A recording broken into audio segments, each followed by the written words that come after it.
Hello students, मैं अंकिता आपकी English educator स्वागत करती हूँ आपका मैग्नेट ब्रेन्स हिंदी पे, जो आपके लिए लेकर आता है high quality education with so many courses which are the top courses. तो स्टूडेंट्स, क्लास 7 से क्लास 12 तक के लिए आपके लिए ये सभी कोर्सेज हैं अवेलेबल एकदम free of cost. CBSE board हो चाहे कोई स्टेट बोर्ड हो, एमपी यूपी बिहार बोर्ड्स, आप सभी के लिए कोर्सेज अवेलेबल हैं और इसके लिए आपको कुछ भी पे नहीं करना है। इसके अलावा अगर आपको ई नोट्स या ई बुक्स चाहिए तो उनके लिए आपको डिस्क्रिप्शन बॉक्स में लिंक्स दिए गए हैं, आप वहां जाके चेक कर सकते हैं। अब इस इम्पॉर्टेंट इन्फॉर्मेशन के बाद मैं बताती हूँ कि मैं आपके लिए लेकर आई हूँ द ट्रीज के मोस्ट इम्पॉर्टेंट क्वेश्चंस, यानी इस पोम के मोस्ट इम्पॉर्टेंट क्वेश्चंस आज हम करने वाले हैं। हमने इसका एक्सप्लेनेशन, समरी, पोएटिक डिवाइसेस ये सब कुछ पढ़ लिया है, एनसीईआरटी सॉल्यूशंस भी हो चुके हैं। अब हम पढ़ते हैं कुछ बहुत ही इंपॉर्टेंट क्वेश्चंस जो हो सकता है आपके एग्जाम्स में भी आए। तो चलिए जल्दी से हम ये वीडियो स्टार्ट करते हैं। और सबसे पहला क्वेश्चन है जो कि है शॉर्ट आंसर टाइप क्वेश्चंस। वो है in the poem the trees the poet compares the trees to newly discharge patients, highlight any two reasons for the same. यानी न्यूली डिस्चार्ज पेशेंट्स के साथ जो ट्रीज को कंपेयर किया गया है उसके दो कारण बताइए, दो रीजंस बताइए कि ऐसा क्यों लग रहा है। तो ऐसा इसलिए लग रहा है, there are two main reasons why the poet Rajan Vish compares the trees to newly discharged patients, and those reasons are both the trees and the patients have been confined to a space that is not natural to them। इसका मतलब ये है कि दोनों ही trees और patients जो है दोनों ही जो है confined space में है, which is not something natural। इसका मतलब ये है, confined का मतलब होता है बंद दीवार में या बंधे रहना, confined मतलब बाउंड्री वॉल के भीतर रहना। और ये बाउंड्रीज को ये ज़रूरी नहीं है कि किसी, ये जो दीवार है ईंट पत्थर या ईंट की सीमेंट वाली दीवार ही ज़रूरी नहीं है। ये दीवार हो सकती है कि कुछ बंदिशें लगा रखी हो, रोक टोक लगा रखी हो। तो इस तरीके की जो रोक टोक है वैसी ही रोक टोक एक पेशेंट पर भी है, उसको भी अलाउड नहीं होता, परमिशन उसे नहीं होती है बाहर निकलने की। और उसी तरीके की जो एक रोक टोक है वो इन पेड़ों पर भी है कि वो जो है घर से बाहर नहीं निकल सकते, चार दीवारी के अंदर बंद है एकदम। तो ये जो रोक टोक है एक तो वो कारण है कि जिसकी वजह से पेड़ों को पेशेंट के साथ कंपेयर किया गया है। दूसरा, the trees are planted in pots and tubs in the house and the patients are confined to hospital beds. Both the trees and the patients are struggling to survive in these unnatural environment। अब ये जहाँ पर रखा ही नहीं जा रहा है वो क्या इनके लिए नेचुरल हैबिटेट है? बिल्कुल भी नहीं। हम लोग जब पौधों को लेकर आते हैं अपने घर में तो उन्हें कहाँ उगाते हैं? जिनके पास बहुत बड़े गार्डन्स है वहाँ पर तो चलो उस गार्डन में ज़मीन पे उगा देंगे, लेकिन उसके अलावा हम लोग कहाँ गमलों के अंदर लगाते हैं या टब्स में भी लगाते हैं पौधों को, ठीक है। लेकिन क्या ये उनके लिए नेचुरल एक जगह है उनके पौधों के लगाने के लिए? नहीं, वो एक आर्टिफिशियल चीज़ है जो हमने उनके लिए बनाई है। असली जगह होती है ज़मीन, धरती, और फॉरेस्ट एक ऐसा हैबिटेट होता है जो एकदम नेचुरल होता है पेड़ों के लिए, पौधों के लिए, इज़न्ट इट? तो वो हैबिटेट बनाया हुआ है। इसके अलावा जो इंसानों की अगर बात करूं तो हॉस्पिटल में रहने का मतलब ही यही है कि बीमार है, यानी नेचुरल हैबिटेट नहीं मिल रहा है इंसानों को, एक ऐसी जगह मिल रही है जहां उनका इलाज बेसिकली करना है, तो वो बहुत ही अनकंफर्टेबल है। तो यहाँ अनकंफर्टेबल या डिसकम्फर्ट से मतलब है, यहाँ मैं आपको लिख देती हूँ डिसकम्फर्ट। तो यहाँ पौधों का और इंसानों का दोनों का ही क्या दिखाया गया है? डिसकम्फर्ट दिखाया गया है कि किस तरीके से दोनों के दोनों ही जो है बिल्कुल कंफर्टेबल नहीं है अपनी अपनी जगह में। और वहाँ पे पौधे कहाँ पर हैं? पॉट्स में, और पेशेंट्स कहाँ हैं? हॉस्पिटल बेड्स पे, यानी अस्पताल के पलंग पर हैं, वहाँ पर जो है कंफर्टेबल बिल्कुल फील नहीं कर रहे हैं। तो ये दो कारण है या दो तरीकों से जो है पेड़ों को न्यूली डिस्चार्ज पेशेंट्स के साथ कंपेयर किया गया है। आई होप स्टूडेंट्स ये आंसर आपको अच्छे से क्लियर हो गया होगा। बढ़ते हैं अपने अगले क्वेश्चन पे जो कि है the forest undergoes tremendous transformation overnight, discuss with reference to the poem the trees. यानी अंडरगोज का मतलब है किसी चीज़ से होकर गुजरना, और ट्रिमेंडस का मतलब है बहुत ही ज़्यादा शानदार या बहुत ही बड़े लेवल की बात हो रही है, और ट्रांसफॉर्मेशन एक बदलाव आना। तो यहाँ बताया गया है जो जंगल है वो बहुत ही बड़े बदलाव से होकर गुजर रहा है। ओवरनाइट मतलब पूरी रात भर, यानी रात भर जो है, पूरी रात जो है जंगल एक बहुत ही बड़े बदलाव से गुजर रहा है। Discuss with reference to the poem the trees, यानी इस ट्री, ये जो पोम है द ट्रीज, इसके रेफरेंस में या इससे, इस बात को इससे जोड़कर आपको इसका अर्थ बताना है। तो इसका रिटन एक्सप्लेनेशन हम देखते हैं। The poem the trees by Adrienne Rich describes a forest undergoing a tremendous transformation overnight. This transformation is symbolic of the power of change and the importance of freedom. The trees break free from the house and return to the forest, transforming it into a place of freedom and vitality. The poem reminds us that change is possible even when it seems impossible, and that freedom is essential for growth and flourishing. इसका मतलब ये है कि पहले हमने जो है प्रकृति के ऊपर अपनी पावर का इस्तेमाल किया, अपनी अथॉरिटी दिखाई कि हम तुम्हारे ऊपर, हम ज़्यादा पावरफुल हैं तुमसे, हम ज़्यादा स्ट्रांग हैं, ठीक है।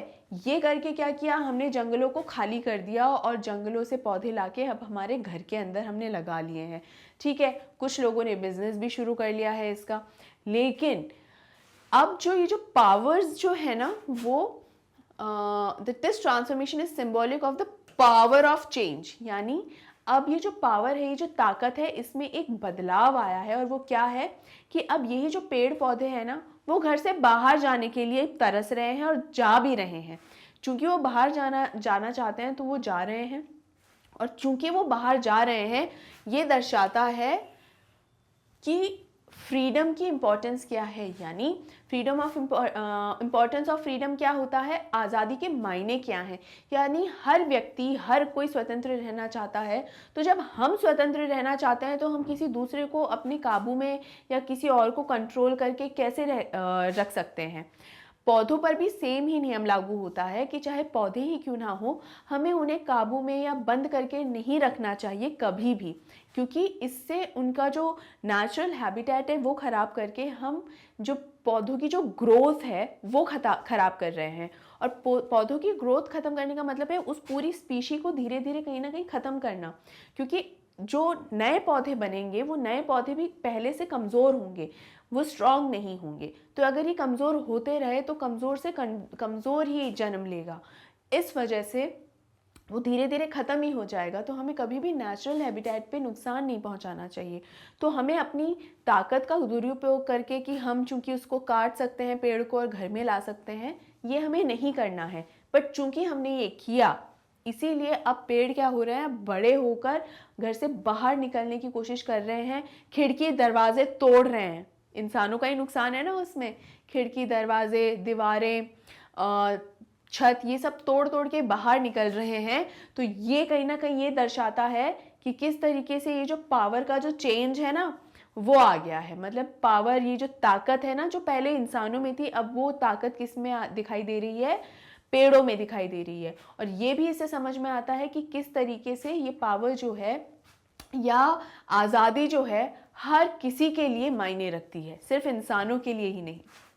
The trees break free from the house and return to the forest, transforming it into a place of freedom and vitality. इसका मतलब ये है कि जिस तरीके से जंगल से हम पेड़ों को ले आए तो जंगल एकदम खाली हो गए, उसी तरीके से अब रातों रात क्या बदलाव आएगा उसमें, पोएम में है ना कि कल सुबह तक पूरे जो जंगल है फिर से पेड़ों से भर जाएंगे। पोएम में है ये, बिल्कुल याद है आपको ये, कि पोएम में भी ये लिखा हुआ है कि अगली सुबह तक, कल सुबह तक जो है सारे के सारे पौधे जो है जंगल में चले जाएंगे और सुबह तक है पूरा जंगल फिर से पेड़ों से भर जाएगा। इसका मतलब ये है कि इस बार जब पौधे और पेड़ जो हैं वापस निकल के अपने नेचुरल हैबिटेट पे जाएंगे, तो अब वो जो नेचुरल हैबिटेट है, जो फॉरेस्ट है, वो सिर्फ फॉरेस्ट ना रह के वो किसका प्रतीक बन जाएगा, वो बन जाएगा फ्रीडम और वाइटैलिटी का एक प्रतीक बन जाएगा। मतलब आज़ादी, सम्मान, इस चीज एक किस्म से सेल्फ रिस्पेक्ट, इसका एक प्रतीक बन जाएगा। क्योंकि इस बार लड़ झगड़ के हम लोग वापस लौटे हैं ना और अपना अधिकार पाया है, इसलिए ऐसा होगा। The poem reminds us that change is possible even when it seems impossible, and that freedom is essential for growth and flourishing. इसका मतलब ये है कि ये पोम हमें ये याद दिलाती है कि जो बदलाव है वो संभव है। ऐसा मानकर नहीं चलिए कि ये हो ही नहीं सकता। अगर हम वाकई में कोई बदलाव और अच्छा बेहतरी के लिए अगर कोई बदलाव लाना चाहते हैं ना, तो वो बदलाव लाना चाहिए, वो ज़रूरी है और ये संभव भी है। Even when it seems impossible, अगर असंभव लगे तो भी मेहनत करनी चाहिए, कोशिश करनी चाहिए, ज़रूर से ज़रूर हम इसको संभव बना सकते हैं उस बदलाव को। And that freedom is essential for growth and flourishing.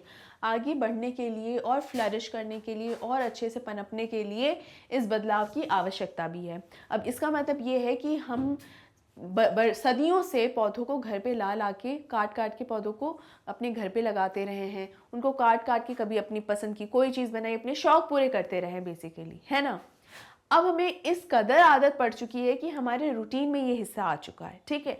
तो इसलिए हमें ऐसा लगता है कि अगर इसके बिना रहने को अगर मिले तो हम तो रह ही नहीं सकते, हम तो जी ही नहीं सकते इसके बिना।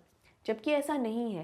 ये बिल्कुल मोबाइल फ़ोन्स की तरह है कि आजकल हमें लगता है कि हमारे पास अगर मोबाइल फ़ोन नहीं है तो उसके बिना तो हम शायद सर्वाइव ही नहीं कर पाएंगे, जी ही नहीं पाएंगे। ऐसा नहीं है।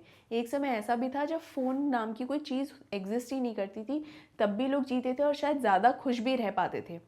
है तो ये हमारी सुविधा के लिए, लेकिन हम उसके लिए उसका बहुत दुरुपयोग करते हैं, ठीक है। तो यहाँ पर बेसिकली बात ये हो रही है स्टूडेंट्स की हमारी सुविधा के लिए पेड़ों को काटना करना वो एक हद तक उचित है, ठीक है। लेकिन हम सिर्फ सुविधा के लिए नहीं, शौक के लिए इस हद तक आगे बढ़ गए हैं कि नेचुरल रिसोर्सेज को यूज़ नहीं, मिस यूज़ करने लगे हैं। तो हमें ये सोचना आवश्यक हो गया है कि ये इमेजिन करके चलें कि इनके बिना रहना भी संभव है। ये जो ऊट-पटांग चीज़ें हम हमारे शौक पूरे करने के लिए जो पेड़ काट रहे हैं ना, वो शौक के बिना भी जीना ज़रूरी है। उस शौक पर इतना मत निर्भर हो जाएं कि उससे छुटकारा ही ना पा सकें।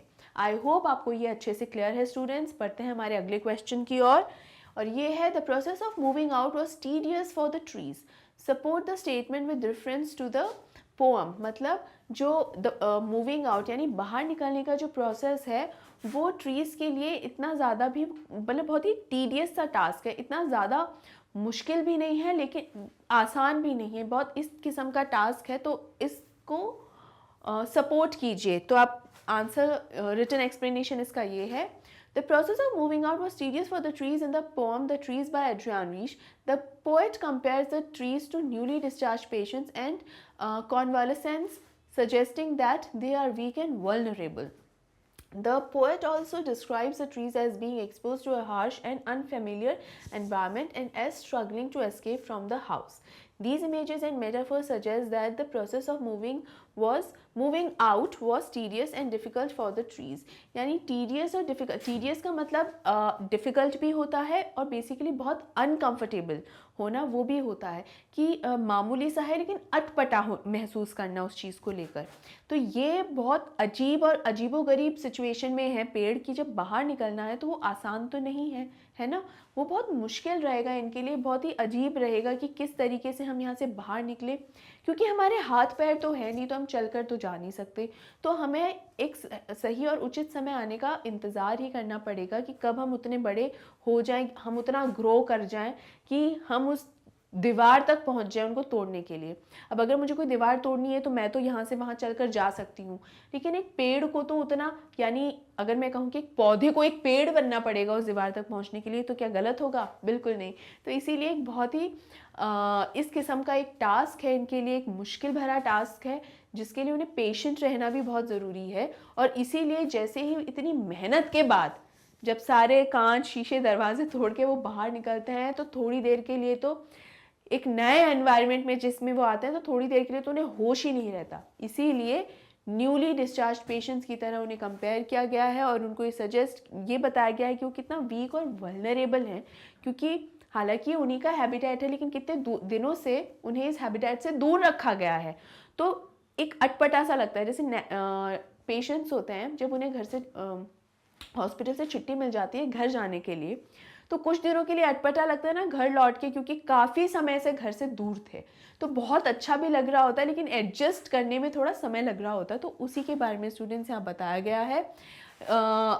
The poet also describes the trees as being exposed to harsh and unfamiliar environment and as struggling to escape from the house.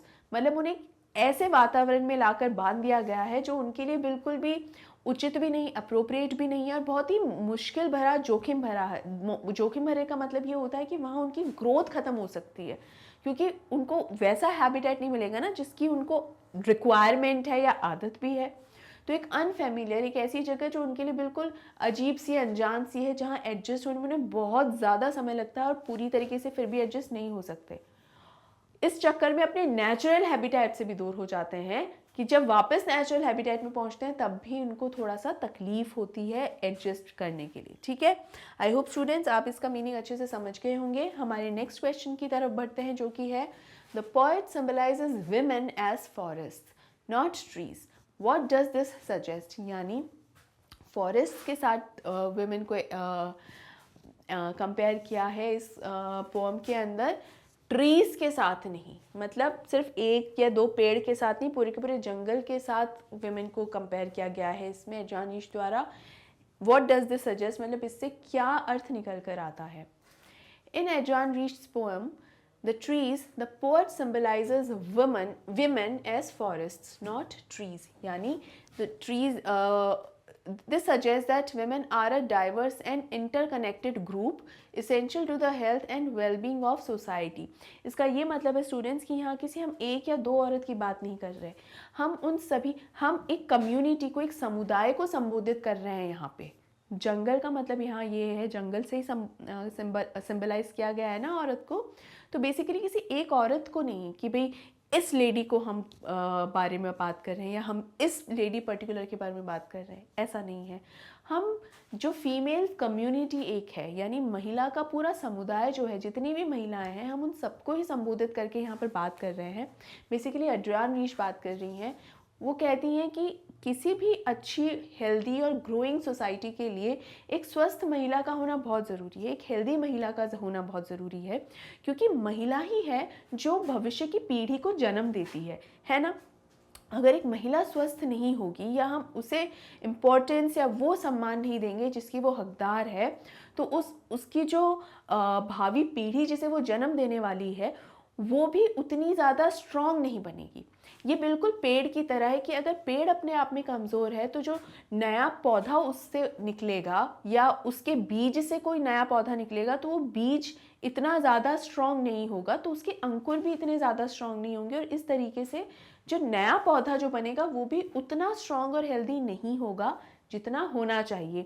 Same चीज़ महिलाओं पर भी है कि अगर कोई भी महिला, कोई स्त्री अगर हेल्दी नहीं है, तो वो उतने स्वस्थ या उतने हेल्दी नई पीढ़ी को भी जन्म नहीं दे सकती है। तो इससे कहीं ना कहीं पूरे समाज पर असर पड़ता है, देश पे, दुनिया पे असर पड़ता है।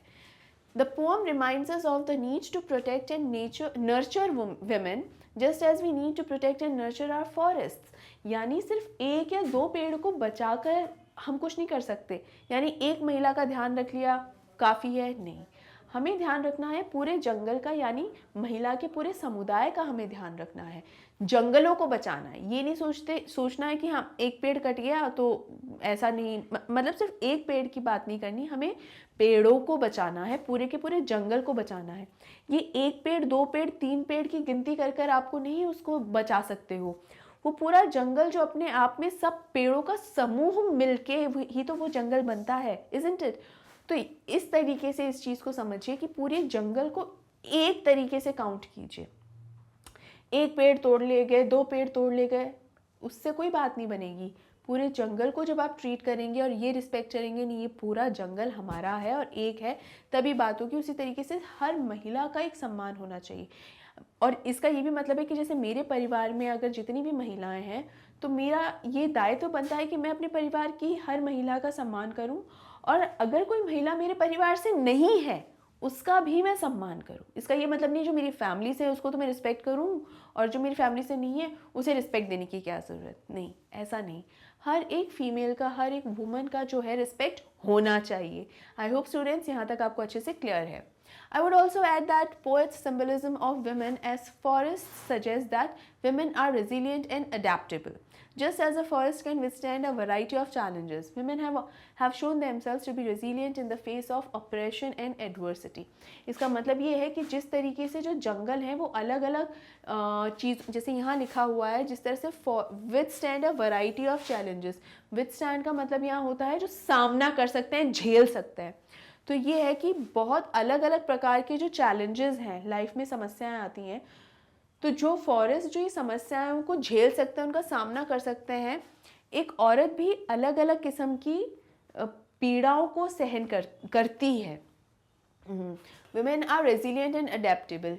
रेजिलियंट और अडेप्टेबल का मतलब क्या है? रेजिलियंट का मतलब होता है झेल जाना, फिर से कि वो बहुत ज़्यादा एक्सेप्टेबल होती है, और अडेप्ट करने का मतलब है आप उसे किसी भी वातावरण में अगर आप रखेंगे उसको, तो वो उस वातावरण के अनुरूप हो जाती हैं। यानी जिस परिवार में कहते हैं ना शादी हो गई तो जिस परिवार में चली गई, तो पहले अपने मायके में यानी अपनी माता पिता के घर जहाँ रहती थी वहाँ एक अलग रवैया था, लेकिन जैसे ही शादी हो के दूसरे घर जाते हैं उस घर का माहौल अलग है, तो अपने आप को उस तरीके के माहौल में बहुत जल्दी ढाल लेती हैं। तो किसी माहौल के अनुसार अपने आप को बहुत तुरंत ढाल लेना ही, अपने आप को उस माहौल के अनुसार ढाल लेना ही अडेप्टेबिलिटी कहलाता है। तो बहुत ज़्यादा अडेप्टेबल होती हैं और समस्याओं से जूझने की एक अलग ही क्षमता होती है उनमें, जिसका अर्थ है रेजिलियंट। ठीक है, तो जिस तरीके से फीमेल्स में ये क्वालिटीज़ होती हैं, जंगलों में या पेड़ों में भी यही क्वालिटीज़ होती हैं। वो क्या झेल जाते हैं? किसी भी किस्म का मौसम हो, चाहे तेज़ बारिश हो, तूफान, आंधी, जो भी आता है तो उसे झेल जाते हैं। तो ये झेलना ही, देखिए अमर नहीं होते कि चाहे आग भी लगा दो तो उन्हें कुछ नहीं बिगड़ेगा, ऐसा नहीं है। नुकसान होता है, हो सकता है, फीमेल्स को भी होता ही है नुकसान। ठीक है, ऐसा नहीं है नुकसान नहीं हो सकता, होता है, लेकिन फिर भी स्ट्रॉन्ग बहुत होती हैं, डट के खड़ी रहती हैं सामने। ठीक है, और इसीलिए यही जो क्षमता है वो ये दिखाती है कि उन्होंने कैसे पता चल रहा है कि औरतें झेल सकती हैं। ऑप्रेशन जो सदियों से उन्हें दबाया गया है ना, मतलब उन्हें इजाज़त नहीं मिली, उन्हें अपनी बातें कहने की परमिशन नहीं है, एक किस्म से दब्बू बना दिया है एकदम। दब्बू का मतलब होता है पर्सन जिसमें खुलकर अपनी बात कहने की हिम्मत ही ना हो, तो उसे कहते हैं दब्बू। कॉन्फिडेंस बिल्कुल उसमें ख़त्म ही हो जाए। और एडवर्सिटी मतलब जितनी भी कमियों में वो रही है, जितनी भी चीज़ों के बिना जो उसकी ज़रूरत की चीज़ें भी हैं अगर उन्हें नहीं मिली हैं, तो ये इन सब के बारे में कि ये सब सदियों से वो झेलती हुई आई है। तो इससे पता चलता है कि वो झेल इसीलिए सकी क्योंकि कहीं ना कहीं उसमें वो झेलने की क्षमता भी थी। आई होप स्टूडेंट्स ये सारे क्वेश्चन आंसर्स आपको क्लियर हैं। शॉर्ट आंसर टाइप क्वेश्चंस के बाद अब हम बढ़ते हैं हमारे लॉन्ग आंसर टाइप क्वेश्चंस पे। और पहला क्वेश्चन है, the poet says that her head is full of whispers, wherein the whispers symbolize forces of negativity and restriction. Explain why the poet say this. तो स्टूडेंट्स इस question का मतलब है कि पोएट ये कहता है कि उसके मतलब एडजॉन रीच कह रही हैं कि उसके दिमाग में हर वक्त मतलब खुसफुस चल रही है। विस्पर मतलब फुसफुसाना, गुपचुप बात जो कर रहे हैं। अभी किसकी बात चल रही है? जो पेड़ बात कर रहे हैं वो नहीं, ये बात चल रही है जो स्मेल है किसकी? लीव्स और लिशन की जो स्मेल है वो मानो एक ध्वनि की तरह सर में गूंज रही है। और मान लो वो जो ध्वनि है वो कह रही है, वो जो स्मेल है वो स्मेल मानो ऐसा कह रही है कि कुछ कह रही है। और क्या कह रही है? कि बाहर जाना है, फ्रीडम, और इसकी बात कर रही है।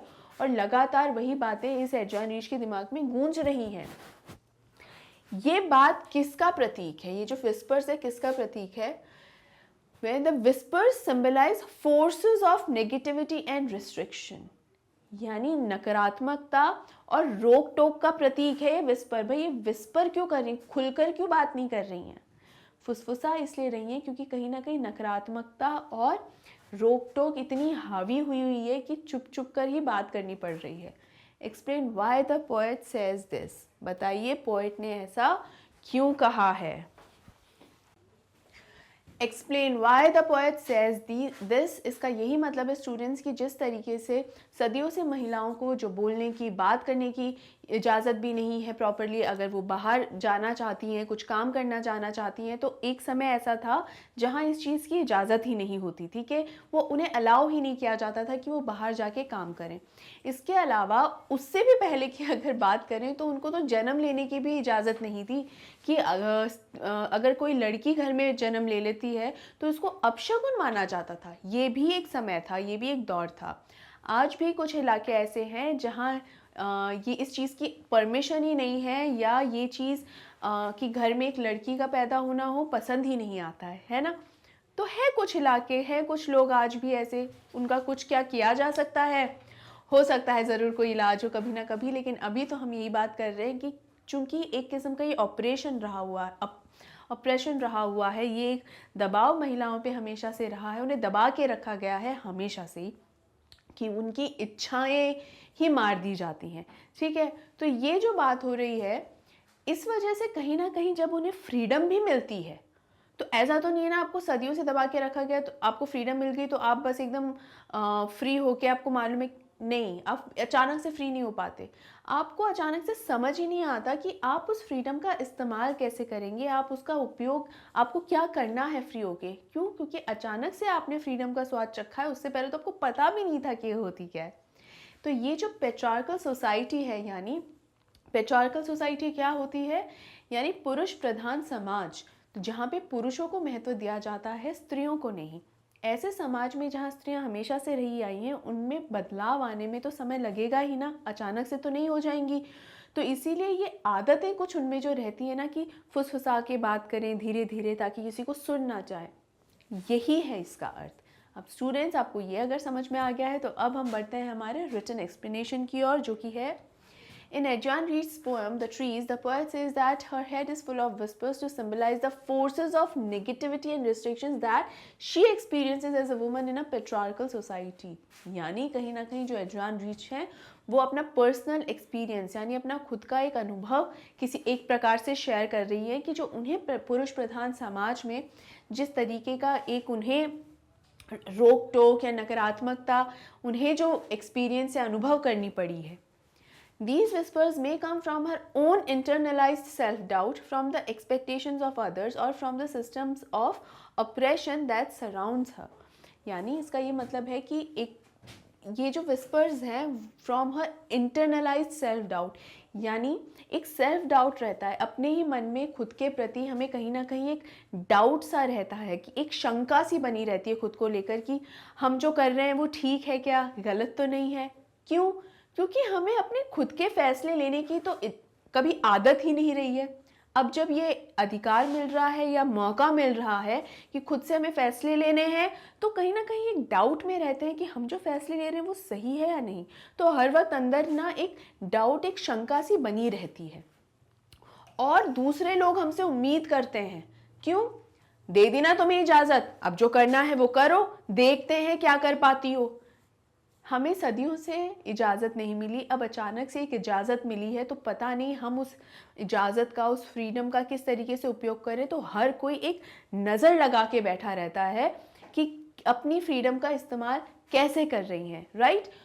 तो कम से कम इतना मौका तो दें कि कम से कम हमें उस फ्रीडम को जीना आ जाए। सबसे पहले हमें एक आदत तो पड़ जाए कि फ्रीडम में जिया कैसे जाता है, उसके बाद हमें उसके साथ न्याय करना आएगा, उसके पहले कैसे कर पाएंगे।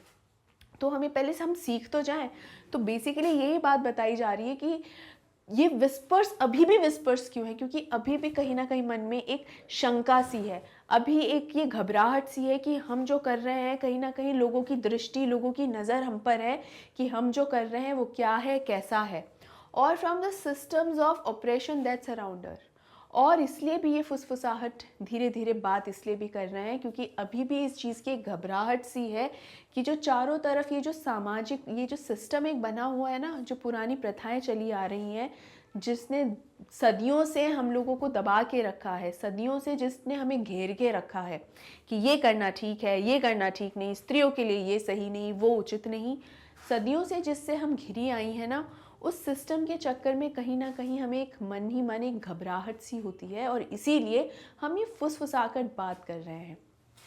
इसलिए ये फुसफुसाहट है, खुलकर बात क्यों नहीं कर रहे। क्लियरली फ्री होने के बाद भी ये पेड़ पौधे जो बात कर रहे हैं, जिसके बारे में बात कर रही हैं ये एड्रियन रीच, खुलकर बात क्यों नहीं कर रहे। इन्हीं सब कारणों की वजह से। इन्हीं, बहुत ही शानदार बढ़िया सवाल है ये स्टूडेंट्स, इन्हें प्लीज़ सिलेबस अपने एग्ज़ाम पॉइंट ऑफ व्यू से तो समझिए ही, इसको वैसे भी अपनी रियल लाइफ में भी कनेक्ट करके समझने की कोशिश कीजिए कि कितना ज़्यादा ज़रूरी होता है कि जब हम किसी को फ्रीडम देते हैं तो उस इंसान को उस फ्रीडम की थोड़ी आदत भी लगने दें, ताकि उसे समझ आ सके कि हमें कोई फैसले लेना है तो कैसे लेना है। ठीक है, हम कोई डिसीजन लेंगे, पहला डिसीजन लेंगे वही एकदम परफेक्ट होगा, नहीं, कोई ज़रूरी नहीं है ऐसा हो।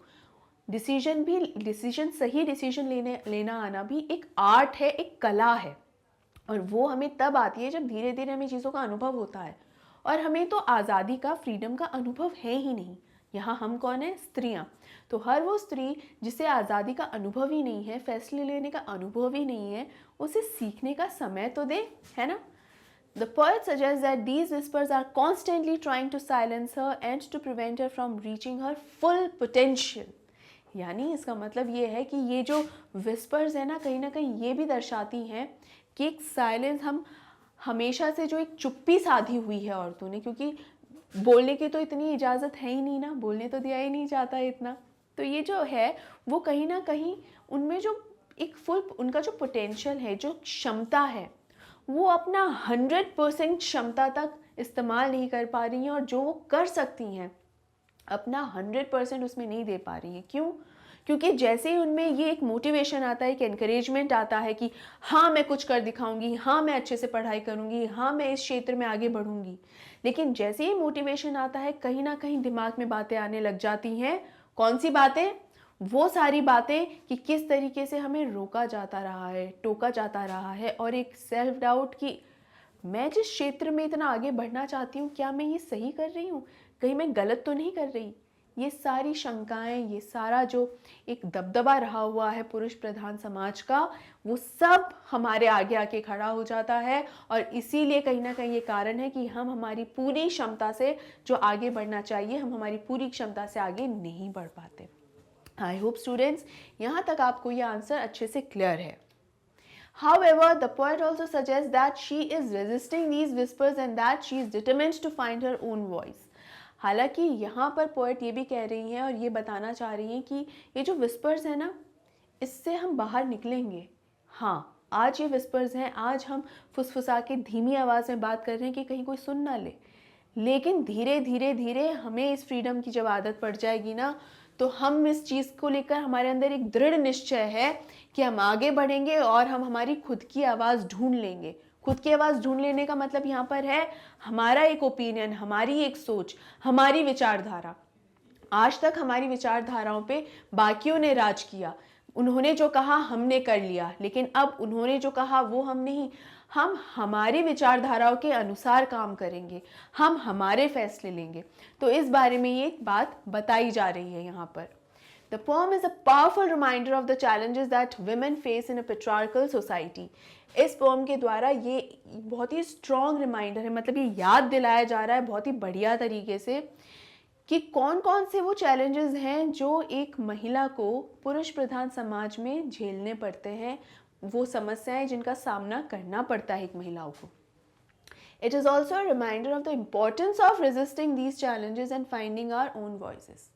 इसका ये मतलब है कि इस पोम के द्वारा ये भी समझाया जा रहा है कि कितना ज़्यादा ज़रूरी है, कितना ज़्यादा ज़रूरी है इन सभी चैलेंजेस को झेलकर मतलब ये नहीं कि मैं उसको टॉलरेट कर लूँगी, नहीं। रेजिस्टिंग का मतलब यहाँ पर ये है कि ये क्षमता करना, उसका चैलेंज का सामना कर और उस चैलेंज को जीतना, टॉलरेट करना नहीं, जीतना उसे, और अपनी खुद की आवाज़, अपनी खुद की सोच, अपनी खुद की क्षमता को पहचानना। अपनी आवाज़, यहाँ वॉइसेस क्या क्या बताती है स्टूडेंट? अपनी वॉइस ढूंढना मतलब सिर्फ आवाज़, गले की आवाज़ नहीं, अपनी आवाज़ मतलब मैं जो कहना चाहती हूँ, that what I want to say, जो मैं कहना चाहती हूँ। ऐसा नहीं कि कुछ भी कह दिया, बोलना, सिर्फ बोलना नहीं, कुछ तो बोलना मैं अपने मन की, अपनी सोच, थॉट्स, अपने सोच, अपनी विचारधाराएं कह देना,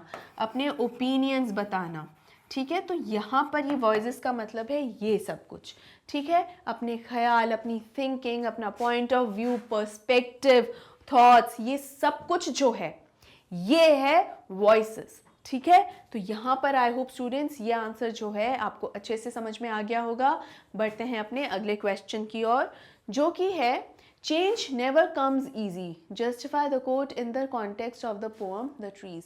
ये एक कोट है कि जो बदलाव है, कोट का मतलब हम ये भी कह सकते हैं एक किस्म की कहावत। वास्तव में कहावत नहीं होती, लेकिन कभी किसी ने कुछ कहा है तो वो एक कोट बन जाता है। तो हम उस, और वो कोट कई बार कुछ कोट्स ऐसे होते हैं जो बहुत फेमस हो जाते हैं तो कहावत का रूप ले लेते हैं।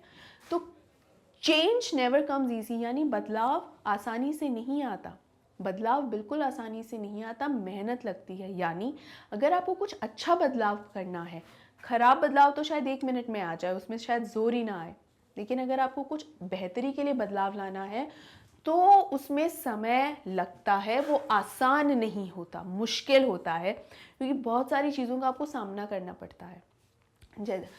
और द ट्रीज, इस पोम के अनुसार, इस पोम को ध्यान में रखकर इसका आप उत्तर दीजिए। तो ये क्यों है, बदलाव जो है वो मुश्किल क्यों होता है, आसानी से क्यों नहीं आता?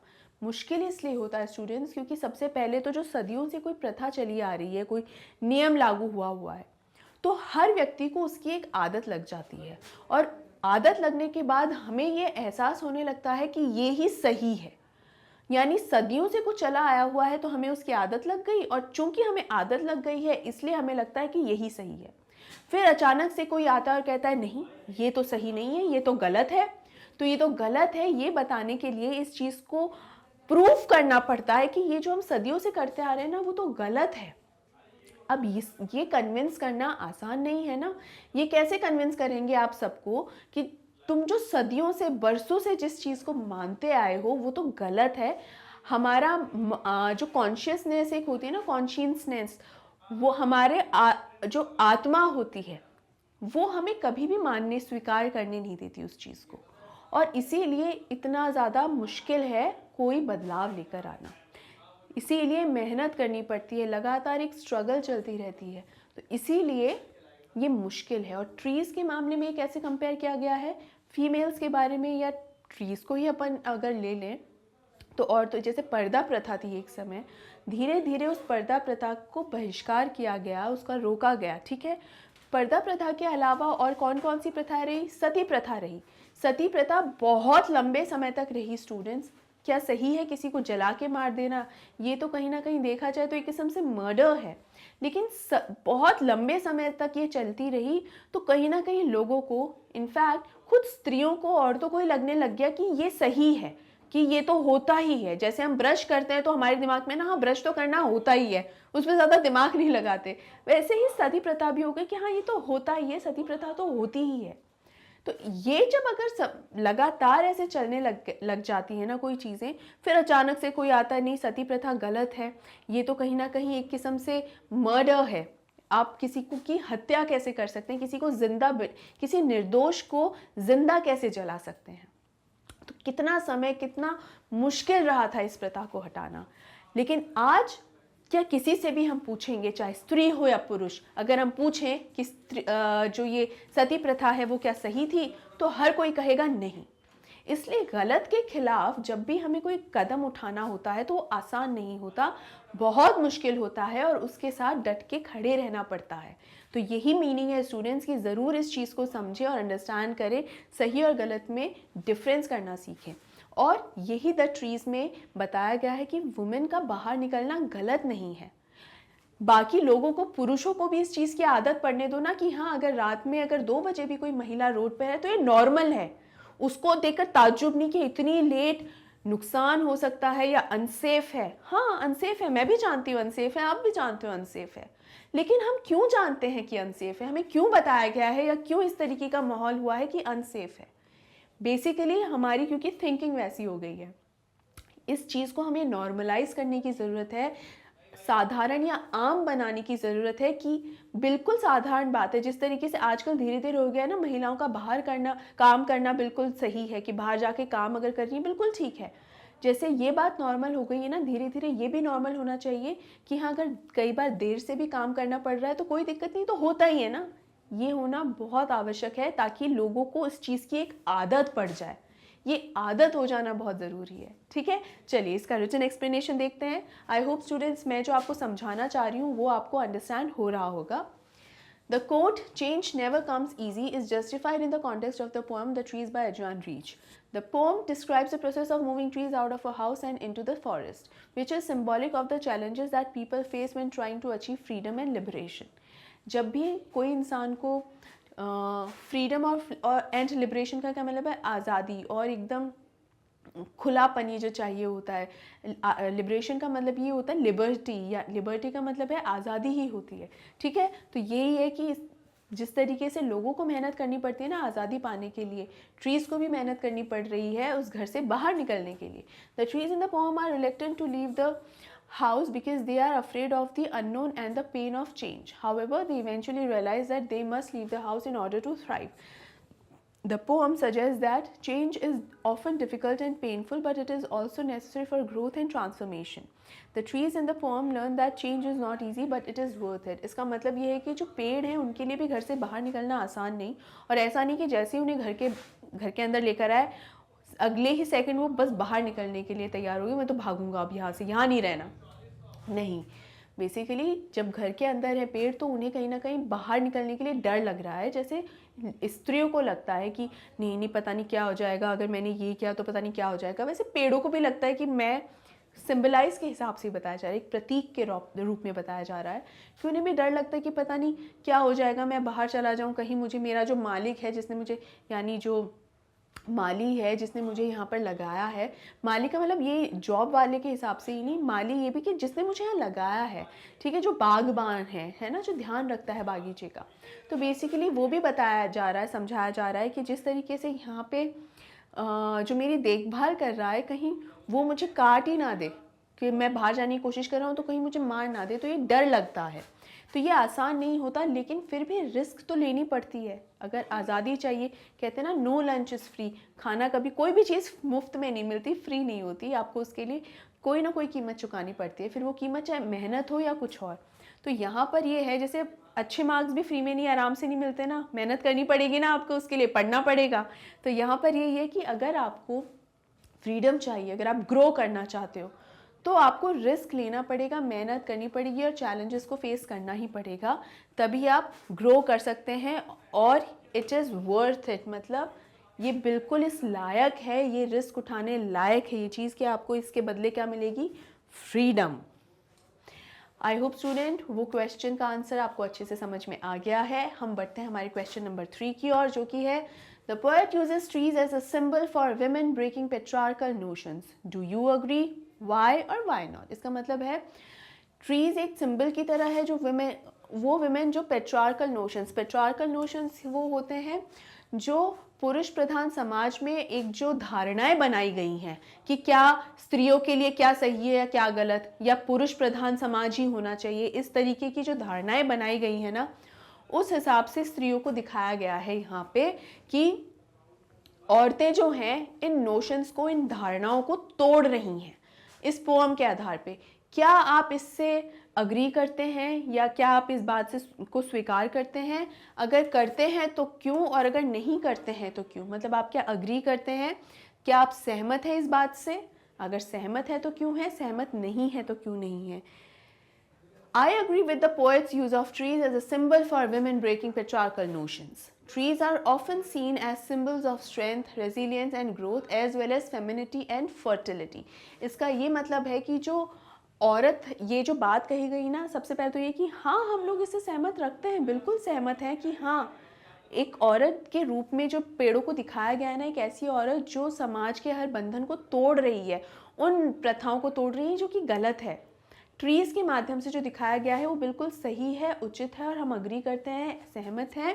और क्यों सहमत है, कारण बताया जा रहा है। क्यों सहमत है, इसलिए क्योंकि ट्रीज़ जो हैं वो किस चीज़ का प्रतीक है, स्ट्रेंथ यानी मजबूती का, रेजिलियंस यानी जो चैलेंजेस फेस कर सके, सामना कर सकें, ग्रोथ का, पनपने का, आगे बढ़ने का प्रतीक है, फैलते हैं ना, इस सब का प्रतीक है।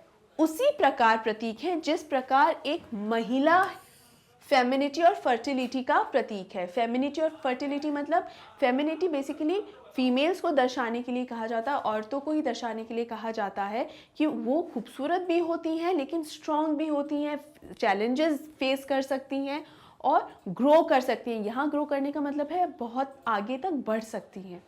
लेकिन और फर्टिलिटी यानी एक नई पीढ़ी को, एक नई जान को जन्म देने की भी क्षमता रखती हैं, जिस तरीके से पेड़ ये क्षमता रखते हैं। ठीक है, तो आई होप स्टूडेंट्स आपको ये अच्छे से समझ में आ रहा है कि किस तरह ट्रीज और वुमेन जो है उनको कंपेयर करवाया गया है।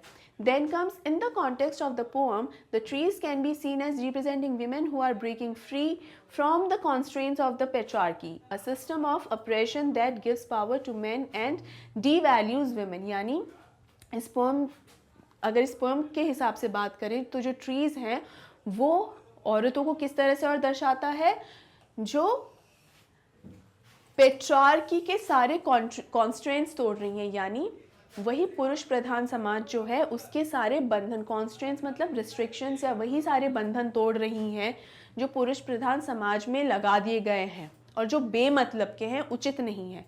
A system of operation that gives power to man and devalues women. अब क्या बंधन है वो, देखिए जो सही फैसले होते हैं ना, ऐसा नहीं है कि अगर औरत पे कोई भी किस्म का कोई अगर रूल लगा दिया कि तुम ये नहीं कर सकती, तो ऐसा नहीं कि सारे गलत हो गए, कुछ सही भी हैं कुछ गलत भी हैं, लेकिन वो फिर बराबरी के होने चाहिए, औरतों पर भी और पुरुषों पर भी, ठीक है।